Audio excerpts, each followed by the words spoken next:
भाई JEE main 2022 में आए इस क्वेश्चन को देखो।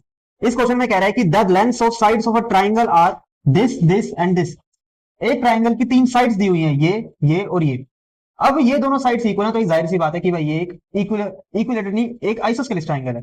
ठीक है, तो इस आइसोस्केलेस ट्राइंगल में मैं ये कर सकता हूं कि इस पे खींचता हूं एक एल्टीट्यूड।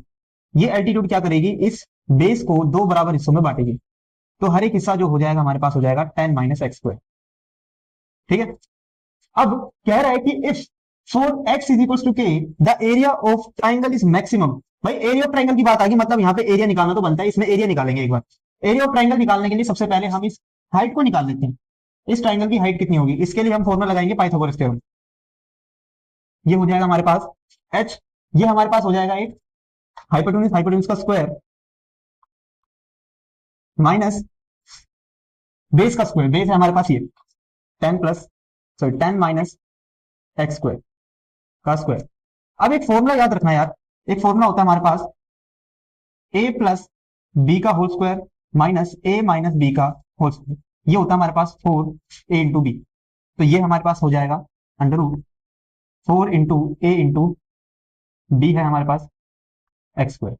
तो यहां से हमें h की वैल्यू मिलेगी 2x√10। अब निकालते हैं area of triangle. Area of triangle होता है half into base into height. Half into base है हमारे पास ये 20 - 2x² और हाइट निकल के आई हमारे पास 2x√10। यहां से 2 से ये 2 कट जाएगा, इसमें से 2 कॉमन लेता हूं और ये √10 इधर, और इसमें x का मल्टीप्लाई कर देता हूं। तो ये हमें मिलेगा कुछ ऐसा, ये हमें मिल गया एरिया ऑफ ट्राइंगल। अब कह रहा है कि भाई अगर x की वैल्यू के रखते हो, हमें एरिया ऑफ ट्राइंगल की मैक्सिमम वैल्यू मिलती है, तो हमें ये वैल्यू हमें ढूंढनी है। तो क्या करेंगे, मैक्सिमम वैल्यू के लिए हम इस इक्वेशन को, एरिया ऑफ ट्राइंगल को डिफरेंशिएट करेंगे विद रिस्पेक्ट टू x। तो डिफरेंशिएशन ये कांस्टेंट है, ये इधर आ जाएगा, differentiation of 10x - x with respect to x। तो हमें मिलेगा यहाँ पे 2√10 मल्टीप्लाई यहाँ पे 10 - 3x²। ये मिल गया हमें एरिया ऑफ ट्राइंगल। अब इसको 0 के इक्वल पुट करेंगे तो हमें मिलेगा 10 - 3x² इज इक्वल टू 0। यहां से 10 इज इक्वल टू 3x²।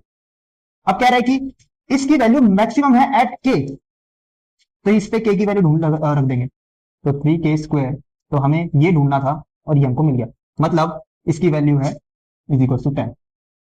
खत्म।